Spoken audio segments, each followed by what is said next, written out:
For today's lunch, nagluluto nga pala ako ng giniling. So, ayan. Ginisa ko na yung karne, guys. And ilalagay ko yung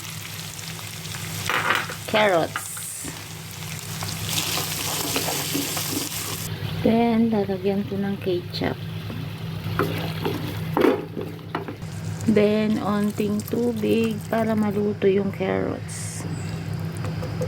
Lutuin muna natin yung carrots bago natin lagay yung patatas. And I think okay na yung carrots. So, ilalagay natin yung patatas.